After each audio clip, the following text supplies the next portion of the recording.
Hello student, इस video के अंदर हम करेंगे question number 4 exercise 7.1 coordinate geometry है ये हमारा एक्सरसाइज। तो देखिए इसके अंदर क्या है, चेक वेदर, हमें चेक करना है। एक पॉइंट ये गिवन है, एक ये है और एक ये है। Are the points of vertices का मतलब क्या है, जहाँ पे दो लाइन एक दूसरे से मिलेंगी उस पॉइंट को हम क्या बोलते हैं, वर्टिसेस बोलते हैं। ऑफ एन आइसोस्लेश ट्रायंगल, अब हमें पता होना चाहिए आइसोस्लेश ट्रायंगल है क्या। जैसे हमने ये ट्रायंगल ड्रॉ कर लिया है, अगर इस ट्रायंगल के अंदर कोई भी दो साइड इक्वल है तो इस ट्रायंगल को हम क्या बोल देंगे, आइसोस्लेश ट्रायंगल। जैसे मान लिया ये साइड और ये साइड अगर एक दूसरे के इक्वल है तो ये ट्रायंगल कैसा हो जाएगा, आइसोस्लेश ट्रायंगल। जैसे कि मान लिया ये 5 है तो ये भी 5 है और ये आ गया 4। तो हमसे पूछते हैं विच टाइप ऑफ ट्रायंगल, तो हमें यहाँ पे नजर आ रहा है कि दो साइड इक्वल है तो कैसा ट्रायंगल हो गया, आइसोस्लेश ट्रायंगल। लेकिन हमें यहाँ पे ये डिस्टेंस नहीं गिवन है, ये डिस्टेंस हमें खुद फाइंड आउट करनी है। अगर कोई भी दो जो हमारे डिस्टेंस निकालेंगे हम यहाँ से इन 3 पॉइंट से, अगर वो सेम आ जाए, वो इक्वल आ जाए, तो हम बोल सकते हैं कि जो हमें ये पॉइंट्स गिवन है ये पॉइंट्स किसके हैं, एक आइसोस्लेश ट्रायंगल के हैं। तो सबसे पहले देखिए पॉइंट क्या क्या गिवन है हमें, 5, -2। दूसरा पॉइंट क्या गिवन है, 6, 4। और तीसरा पॉइंट क्या गिवन है, 7, -2। हमें नहीं पता है ये आइसोस्लेश है या नहीं है, हमें इसको चेक करना है। एक ट्रायंगल तो है तो 3 वर्टिसेस हमें गिवन है, एक पॉइंट ये है, एक पॉइंट ये है और एक पॉइंट ये है। तो हम तीनों पॉइंट्स के जो डिस्टेंस है वो निकालेंगे। इसको हमने मान लिया A, ये हमने मान लिया है B और ये हमने मान लिया है C। तो हम AB निकाल लें, BC निकाल लें और CA निकाल लें और फिर उनका रिलेशन चेक करें कि क्या कोई दो पॉइंट इक्वल आए हैं डिस्टेंस में। अगर आए हैं तो हम बोल सकते हैं ये आइसोस्लेश ट्रायंगल है। तो निकालिए सबसे पहले AB। AB किसके इक्वल होगा, √x2 - x1 का स्क्वायर प्लस y2 - y1 का स्क्वायर x2। अब देखो हम a और b कोऑर्डिनेट्स को लेके चल रहे हैं तो ये होगा x1, ये होगा y1। लिख लीजिए इसको x1 y1 और ये है x2 और ये है y2। वैल्यू पुट कर दीजिए, x2 कितना है 6 माइनस x1 कितना है 5 पूरे का स्क्वायर प्लस y2 कितना है 4 माइनस y1 कितना है -2। ये माइनस और ये माइनस ये दोनों मिलके क्या हो जाएंगे, साइन प्लस प्लस ये कितना है y1 कितना हमारे पास 2 पूरे का स्क्वायर। सोल्व कर दीजिए इसको, 6 में से 5 सब्ट्रैक्ट किया तो 1 आया और 1 का स्क्वायर क्या हो जाएगा 1 प्लस 4 + 2 6 और 6 का स्क्वायर क्या होगा, 6 × 6 36। तो हमारे पास क्या आ गई है ये वैल्यू, AB की वैल्यू √37। निकालनी हमने एक डिस्टेंस, ये यहाँ से यहाँ तक की डिस्टेंस हमने निकालनी है। कितनी आई है, √37। अब इसी तरह हम निकाल रहे हैं BC, B और C। जब हम BC निकाल लेंगे तो हम BC के ही कोऑर्डिनेट्स को हम यूज़ करेंगे। जैसे ये B है और ये C है तो यहाँ पे हो जाएगा x1 y1 और ये हो जाएगा x2 y2। तो वैल्यू पुट कर दीजिए फॉर्मूला लगा के, x2 - x1 का स्क्वायर प्लस y2 - y1 का स्क्वायर। सोल्व कीजिए इसको आगे, x2 चेक कीजिए, x2 कितना है आपके पास 7 माइनस x1 कितना है 6 का स्क्वायर प्लस y2 कितना है आपके पास -2 माइनस y1 कितना है आपके पास 4 का स्क्वायर। 7 में से 6 माइनस किया 1 आया और 1 का स्क्वायर क्या हो जाएगा 1 प्लस -2 और -4 कितना हो गया -6 और -6 का स्क्वायर कितना आ जाएगा 36। तो ये डिस्टेंस में हमारे पास कितनी आ गई है, 36 में 1 ऐड किया तो 37। वैसे तो आपका क्वेश्चन यहीं तक सोल्व हो चुका है, आपको पता चल चुका है आपके पास जो दो वैल्यू हैं वो सेम आ चुकी है। तो आप बोल सकते हो दो वैल्यू सेम आने के बाद कि जो ये ट्रायंगल है वो क्या है, आइसोस्लेश ट्रायंगल है। लेकिन हम थर्ड साइड भी चेक कर लेते हैं। थर्ड साइड देखिए, निकालिए इसको भी। थर्ड क्या है हमारे पास, C और A, CA या AC निकालना है आपको। अब जो यहाँ पे ये x और y है वो हम CA के अकॉर्डिंग रखेंगे। अब देखिए ये हमारे पास आ गया x1 y1 और ये हो गया यहाँ पे x2 y2। तो वैल्यू रख दीजिए फॉर्मूला लगा के, x2 माइनस x1 का square plus y2 minus y1 का स्क्वायर। x2 चेक कीजिए कितना है, x2 है आपके पास 5 माइनस x1 कितना है आपके पास 7 पूरे का स्क्वायर प्लस y2 कितना है आपके पास -2 माइनस y1 कितना है आपके पास -2, तो माइनस माइनस हो जाएंगे आपके प्लस 2 का स्क्वायर। सोल्व कीजिए इसको आगे, प्लस का 5 है और माइनस का 7 है, तो माइनस का 2 आ जाएगा आपके पास -2 का स्क्वायर प्लस माइनस का 2 और प्लस का 2, प्लस माइनस क्या हो जाएगा 0 और 0 का स्क्वायर क्या होगा 0 ही होगा, ये तो 0 हो चुका है आपका। तो इसको सोल्व करने के बाद क्या आएगा -2 इंटू -2 आ जाएगा आपका 4 और √4 किसके इक्वल होगा 2 के इक्वल। हमने कौन सी साइड निकाली थी ये CA। तो अब आप देख पा रहे होंगे दो साइड हमारे पास इक्वल आ गई हैं और जो थर्ड साइड है वो क्या है अलग है। ये कितनी आई है हमारे पास 2, ये कितनी आई है √37 और ये साइड भी कितनी आई है √37। तो क्या इसको देख के आपको ये आइसोसेलेस ट्रायंगल लग रहा है? यस। तो आप लिखेंगे क्या, आपको चेक करना था ना, तो आप बोलेंगे दीज वर्टिसेस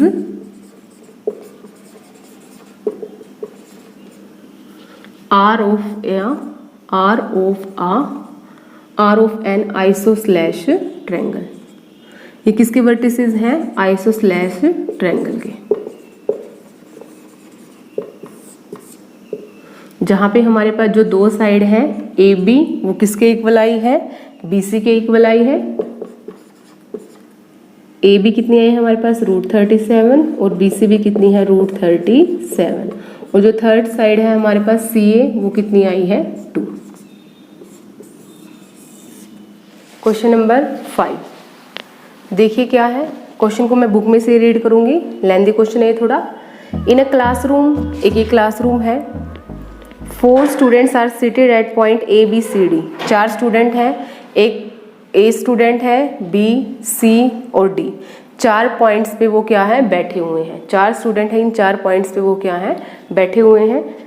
चंपा एंड चमेली वॉक इनटू द क्लास। कोई दो बच्चे हैं चंपा और चमेली, वो क्लास के अंदर एंट्री करते हैं, ये क्लास है हमारी। उन्होंने कुछ टाइम के लिए ऑब्जर्व किया उन चारों स्टूडेंट्स को, उनके पॉइंट्स को। और जो चंपा है, चंपा आस्क्ड चमेली, चंपा ने चमेली से पूछा don't you think ABCD is a square. Champa ने चमेली को बोला कि आपको नहीं लगता कि जो ABCD जो अरेंजमेंट है इन बच्चों के सीटिंग की, क्या वो एक स्क्वायर है? लेकिन जो चमेली है उसने क्या बोला, वो डिसएग्री हो गई, मतलब उसने मना कर दिया। तो आपको बताना है इसमें चंपा ठीक है या फिर चमेली ठीक है। हमें 4 पॉइंट्स गिवन है, 4 स्टूडेंट्स बैठे इन चारों पॉइंट्स पे, तो हम कैसे पता लगाएंगे कि ये परफेक्ट स्क्वायर है या फिर नहीं है। तो कैसे पता लगाया जाए, तो सबसे पहले हमें चारों पॉइंट्स के कोऑर्डिनेट पता लग जाए कहीं से कहाँ से लगेंगे, एक्स एक्सिस और वाई एक्सिस को देख के। और फिर हम ये डिस्टेंस निकाल ले AB, BC, CD और DA। और अगर ये चारों के चारों जो डिस्टेंस है, डिस्टेंस फॉर्मूले से हम फाइंड आउट करेंगे, ये इक्वल भी आ जाए। मान लिया ये 4 आ गई है, 4, 4 और 4, तो क्या इतना इसको हम सोल्व करने के बाद बोल सकते हैं ये एक स्क्वायर है? नहीं, क्योंकि स्क्वायर जो साइड्स तो सारी जो रोम्बस है आपका क्वाड्रिलेटरल उसके अंदर भी इक्वल होती हैं, स्क्वायर के अंदर भी चारों के चारों साइड इक्वल होंगी, रोम्बस के अंदर भी चारों साइड इक्वल होंगी। तो कैसे डिफरेंस करें हम, ये रोम्बस है या स्क्वायर है या फिर स्क्वायर नहीं है? इसके हम निकाल लेंगे डायगोनल, ये वाला डायगोनल और इसका हम ये वाला डायगोनल। अगर हमारे दोनों के दोनों जो डायगोनल्स हैं, अगर डायगोनल सेम आ जाए, मान लिया ये 5 आ गया, ये भी 5 आ गया, तो हम बोल देंगे इट इज़ अ स्क्वायर। लेकिन अगर डायगोनल्स अलग आते हैं, तो डायगोनल्स अलग किसके अंदर आते हैं? रोम्बस के अंदर आते हैं। लेकिन हमें रोम्बस चेक नहीं करना है, हमें बस ये बताना है स्क्वायर है या फिर नहीं है। तो इसके लिए हमें क्या करना पड़ेगा, हमें AB फाइंड आउट करनी पड़ेगी, डिस्टेंस BC, CD और DA, और इसके साथ साथ हमें डायगोनल निकालना है। तो डायगोनल्स के लिए हमें क्या करना पड़ेगा, ये C पॉइंट है, AC भी निकालना पड़ेगा हमें, और हमें जो दूसरा डायगोनल है हमारा BD, हमें ये डिस्टेंस भी फाइंड आउट करनी पड़ेगी। और अगर दोनों इक्वल आए तो हम बोल देंगे इट इज़ अ स्क्वायर। तो देखिए आपको क्या क्या निकालना है, आपको AB निकालना है, AB के बाद आपको BC, CD, DA, ये तो हो गई चारों साइड। उसके बाद डायगोनल क्या है, AC और BD। AC ये डायगोनल है और दूसरा डायगोनल क्या है, BD। ये आपको सारे जो डिस्टेंसेस है आपको फाइंड आउट करनी है। तो कीजिए, सबसे पहले ये फाइंड आउट करने हमने क्वेश्चन मार्क लगा लिए यहाँ पे, डिस्टेंस फॉर्मूला यूज़ करेंगे हम और ये फाइंड आउट करेंगे। तो सबसे पहले देखिए ए बी निकाल रहे हैं हम, फॉर डिस्टेंस किसके इक्वल होगा, वही फॉर्मूला आपका distance formula x2 minus x1 का square plus y2 minus y1 का square. A B point check कीजिए, ए बी, ए और बी, क्या हमें पॉइंट्स पता है? नहीं पता, हमें x और y तो पता ही नहीं है। तो हम क्या करेंगे, पहले इन पॉइंट्स को निकाल लेंगे। तो यहाँ पे चेक कीजिए, अगर हम परपेंडिकुलर डिस्टेंस ड्रॉ करते हैं तो यहाँ पे आएगा x3 और y कितना है 4। इसी तरह b निकाल लीजिए, x कितना है यहाँ पे 6 और y कितना है यहाँ पे 7। d पॉइंट फाइंड आउट कीजिए, x कितना है यहाँ पे 6 और y कितना है यहाँ पे 1। c पॉइंट फाइंड आउट कीजिए, x लिखते हैं हम पहले, x है 9 और y कितना है 4।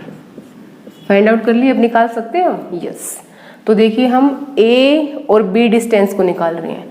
तो ये हो जाएगा x1, ये हो जाएगा y1, ये हो जाएगा x2 और ये हो जाएगा y2। तो रखिए, सबसे पहले x2 चेक कीजिए कितना है 6 माइनस x1 कितना है 3 पूरे का स्क्वायर प्लस y2 कितना है वहाँ पे 7 माइनस y1 कितना है 4 पूरे का स्क्वायर। 6 में से 3 माइनस किया 3 का स्क्वायर कितना आ गया आपके पास 3 × 3 9 प्लस 7 में से 4 माइनस किया कितना आ गया आपके पास 3 और 3 का स्क्वायर कितना आ गया 9। तो इसको हम क्या लिख सकते हैं 18 और 18 को हम कैसे लिख सकते हैं 9 × 2।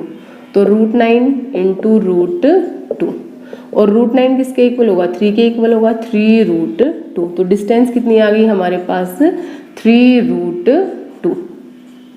ये आई है हमारी ए बी कितना आ गया है 3√2। यहाँ पे लिख दीजिए 3√2। अब हमें क्या निकालना है BC निकालिए, वही फॉर्मूला √x2 माइनस x1 का square plus y2 minus y1 का स्क्वायर। वैल्यू पुट कर दीजिए, चेक कीजिए। अब BC चाहिए हमें, ये B है और ये C है। तो अब जो कोऑर्डिनेट हम B और C के अकॉर्डिंग लेंगे, A और B नहीं लेने अब हमें। तो B में देखिए ये x1 है, ये y1 है और ये x2 है और ये y2 है। तो देखिए सबसे पहले x2 कितना है 9 माइनस x1 कितना है 6 पूरे का स्क्वायर प्लस y2 कितना है 4 माइनस y1 कितना है 7 पूरे का स्क्वायर। सोल्व कीजिए, 9 में से 6 माइनस किया 3 का स्क्वायर कितना हो गया हमारे पास 9 प्लस 4 और -7 और 4 को हमने सोल्व किया तो कितना आ गया -3 और उसका स्क्वायर। तो -3 का स्क्वायर किसके इक्वल आ जाएगा 9 के इक्वल आ जाएगा। तो 9 + 9 इज इक्वल टू √18 और √18 को हम क्या लिख सकते हैं √9 × 2 और लास्ट में इसको लिखा जा सकता है 3√2। मतलब BC भी हमारे पास कितना आ गया है 3√2। √18 को सोल्व करने के बाद A भी निकाल लिया हमने, BC निकाल लिया हमने। अभी हमें निकालना है यहाँ पे CD। वही फॉर्मूला x2 माइनस x1 का square plus y2 minus y1 का स्क्वायर। CD कोऑर्डिनेट ले लीजिए, अभी हटा दीजिए इसको। अब COD के अकॉर्डिंग देखिए, ये हो गया आपका x1 x2, ये हो गया आपका x1 y1 और ये हो गया आपका x2 y2। रखिए वैल्यूज को। x2 देखिए कितना है 6 माइनस x1 कितना है आपके पास 9 पूरे का स्क्वायर प्लस y2 कितना है आपके पास y2 है आपके पास 1 माइनस y1 कितना है 4 पूरे का स्क्वायर। इसको सोल्व करेंगे तो 6 प्लस का है 9 माइनस का, तो -3 आ जाएगा और -3 का स्क्वायर क्या आ जाएगा 9। इसको सोल्व करेंगे तो भी हमारे पास -3 आएगा और -3 का स्क्वायर क्या आ जाएगा 9। तो √18 आ जाएगा और √18 को जब हम सोल्व करेंगे तो कितना आ जाएगा 3√2। तो CD कितना आ गया हमारे पास 3√2। तीन साइड अभी तक हमारे पास सेम आ गई है। 3√2, 3√2 और 3√2। अब हम निकाल लेंगे नेक्स्ट साइड DA। अभी हमने फर्स्ट साइड निकाल ली, सेकंड साइड निकाल ली, थर्ड साइड निकाल ली। अभी हम निकाल रहे हैं यहाँ पे फोर्थ साइड। फोर्थ साइड में हमें क्या निकालना है, DA निकालना है। तो जब हम DA निकाल लेंगे तो कोऑर्डिनेट्स भी किसके अकॉर्डिंग यूज़ करेंगे, हम पॉइंट्स के अकॉर्डिंग यूज़ करेंगे। तो किसके इक्वल होगा, x2 माइनस x1 का square plus y2 minus y1 का square under root. x2 check कीजिए कितना आपके पास, DA निकालना है आपके पास, ये हो गया x1, ये y1, ये x2 y2। तो x2 कितना आपके पास 3 माइनस x1 कितना है 6 पूरे का स्क्वायर प्लस y2 कितना आपके पास 4 माइनस y1 कितना है 1 पूरे का स्क्वायर। इसको सोल्व करेंगे तो -3 आएगा और -3 का स्क्वायर क्या हो जाएगा 9।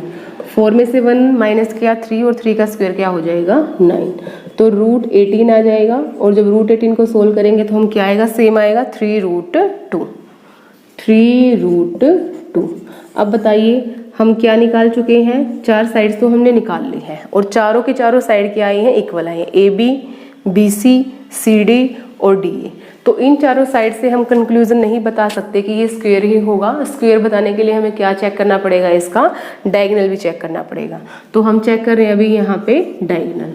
तो डायगोनल क्या है हमारे पास, AC है और BD है। AC निकालिए, AC किसके इक्वल होगा। अब मैं डायरेक्ट यहाँ पे फॉर्मूला नहीं लिखूंगी, मैं डायरेक्ट वैल्यू रख दूंगी यहाँ पे। तो AC देखिए कहाँ है आपका, इसको हटा दीजिए। अब हमें किसके अकॉर्डिंग लेने हैं, A और C के अकॉर्डिंग। तो ये हमारे पास हो गया x1, ये y1, ये हो गया हमारे पास 9 x2 और ये हो गया y2। तो रखिए सबसे पहले x2 माइनस x1, तो x2 कितना है 9 माइनस x1 कितना है 3 पूरे का square plus y2 minus y1, y2 कितना है 4 माइनस y1 भी कितना है 4 पूरे का स्क्वायर। अब इसको सोल्व करेंगे हम तो क्या आ जाएगा, 9 में से 3 माइनस किया 6 और 6 का स्क्वायर कितना आ गया हमारे पास 36 प्लस 4 माइनस 4 0 का स्क्वायर क्या होगा 0। तो कुछ ऐड ही नहीं होगा, हमारे पास क्या आ गया √36 और √36 किसके इक्वल होगा 6 के इक्वल। तो फर्स्ट डायगोनल कितना निकाल लिया हमने यहाँ पे 6। तो इसी तरह हम निकाल लेंगे दूसरा डायगोनल। तो अब जो x और y है हम दूसरे वैल्यूज़ के अकॉर्डिंग ही लेंगे। हमें अब निकालना है BD निकालना है। तो BD देखिए ये हमारा हो गया x1, ये हो गया y1, ये हो गया हमारे पास x2 और ये हो गया y2। तो फॉर्मूला लगा दीजिए। सबसे पहले है x2 माइनस x1, तो 6 माइनस 6 का square plus y2 minus y1, y2 कितना है 1 माइनस y1 कितना है 7 पूरे का स्क्वायर। तो इसको सोल्व करेंगे तो क्या आएगा, 6 में से 6 माइनस किया 0 का स्क्वायर क्या होगा 0 ही होगा। ये तो हमारा खत्म ही हो गया ये टर्म। तो अब क्या बचा है 7 माइनस का है और 1 प्लस का है, तो माइनस का 6 और माइनस के 6 का स्क्वायर क्या होगा 36 और 36 को अगर हम सोल्व करेंगे तो कितना आ जाएगा 6। तो हमारे पास जो दूसरा डायगोनल है BD वो किसके इक्वल आ गया है 6 के इक्वल। तो हमने क्या कंक्लूजन निकाला, ये वैल्यूज क्या आई है हमारे पास, ये वैल्यू आई है AB कितना है हमारे पास 3√2, BC कितना है अभी हमने निकाला है यहाँ पे 3√2, CD भी 3√2, DA भी 3√2 और जो AC और BD हमने डायगोनल निकाले हैं वो कितने आए हैं 6 और 6। तो हमारे पास जो शेप आई है वो क्या आ गई है स्क्वायर। स्क्वायर के अंदर क्या होगा, सारी साइड भी इक्वल होंगी 3√2, 3√2, 3√2 और ये भी क्या होगा 3√2 और जो डायगोनल से ये 6 है और दूसरा डायगोनल भी क्या है 6 है। तो आप क्या बोलोगे, जो चंपा है वो क्या है, चंपा की जो स्टेटमेंट थी वो क्या है राइट है। तो इसमें इन्होंने ये पूछा था ना कि which one of them is correct, तो कौन है इसमें से, Champa is correct. This figure, this points make a square because all sides and its diagonals are same। तो करेक्ट कौन है, सो चंपा इज करेक्ट। चंपा की जो स्टेटमेंट है, जो उसको क्लासरूम कैसी लगी थी, स्क्वायर की तरह, तो उसकी स्टेटमेंट क्या है, करेक्ट है।